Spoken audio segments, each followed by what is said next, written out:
Judge Caprio is widely recognized by television audiences as the star of Caught in Providence, a syndicated reality TV show that showcases real petty misdemeanor court cases in Providence, RI.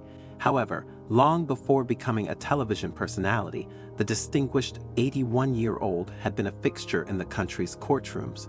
Born in Providence in November 1936, Caprio grew up during the Great Depression, facing financial hardships from an early age. Despite these challenges, his hard-working immigrant father and tight-knit Italian-American family ensured there was always food on the table and love to go around. In a July 2017 interview with the UK tabloid The Daily Mail, Caprio recounted the struggles of his early years. "My father was born in Tino, Italy, and he came to America as a young man," he explained. "He was a fruit peddler and he married my mom, who was the firstborn of immigrant parents. My father was one of 10 children, and my mother was one of 8. They lived in an area called Federal Hill, sort of the Little Italy of Providence." He went on to describe their living conditions, saying, "It was a very close-knit family who had very few, if any, material possessions.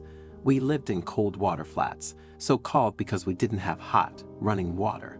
We lived across the street from the bathhouse that served the community." Despite these circumstances, Caprio saw a path to a better life.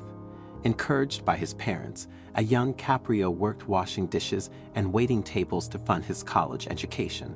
He later attended Suffolk University Law School in Boston, Massachusetts, before establishing a law firm in his hometown.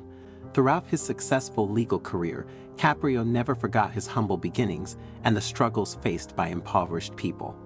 It was likely with compassion in mind that Judge Caprio decided to listen to the story of a visibly upset mother in his courtroom in February 2017.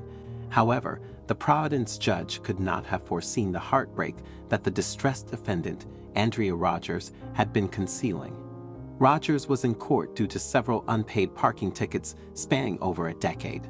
The unemployed mother of 4 seemed unaware of 5 of the older fines, but her personal hardships meant she vividly remembered her most recent traffic violations.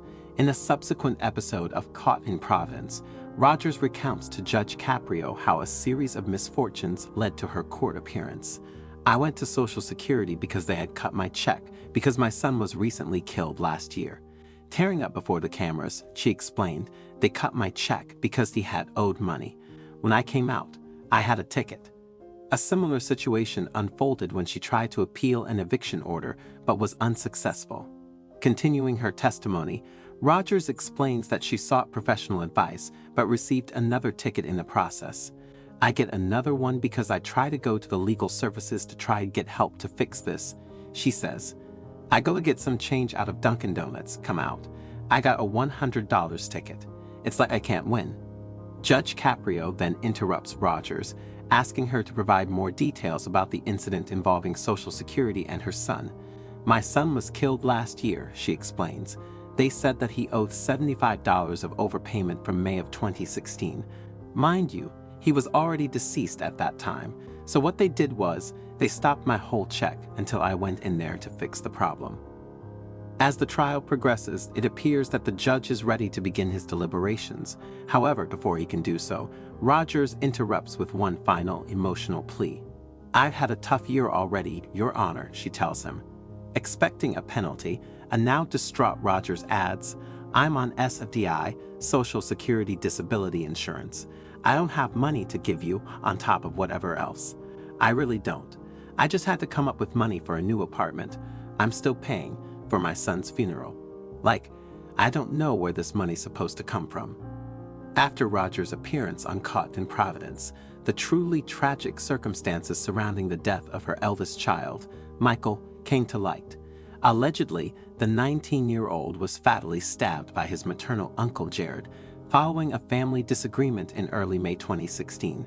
Adding to Rogers' anguish on that fateful night, her brother had requested a ride, which she declined. She subsequently felt that had she complied, the fatal incident might have been avoided. During her appearance before Judge Caprio, Rogers discloses her feelings of guilt regarding Michael's death. "I wish I had picked up Jared that day, and he wouldn't have killed my son," she confides to the bench. "That's why my son's gone. I'm just really struggling, Your Honor." In response, Judge Caprio addresses the tearful defendant with empathy. "I think we can all express our sympathy to you and understand the trauma that you have experienced," he says. "I'm going to take all of the circumstances that you have just explained to me into consideration." As a result, the judge agrees to fine Rogers a nominal $50. "How much time do you need to pay it?" he asks the grieving mom, who replies that she has the cash on her person. However, when pressed, Rogers admits that she will only have $5 left after paying the charge. Not comfortable with leaving Rogers practically penniless, Judge Caprio intervenes. "I'm not going to leave you with $5. I'm going to dismiss everything," he declares. With a nod of understanding, the judge dismisses the defendant, offering, "With our best wishes and hope that things turn around good for you. Good luck to you." This led to an outpouring of support and donations for Rogers from around the world. Thanks in part to the compassionate actions of Judge Caprio, things started to look up for the bereaved mother. She expressed her gratitude to the Daily Mail, saying, "I think he's a really nice judge because he gives people a break when he thinks they need it. I want him to know that I deeply appreciate what he did for me, and I thank him wholeheartedly."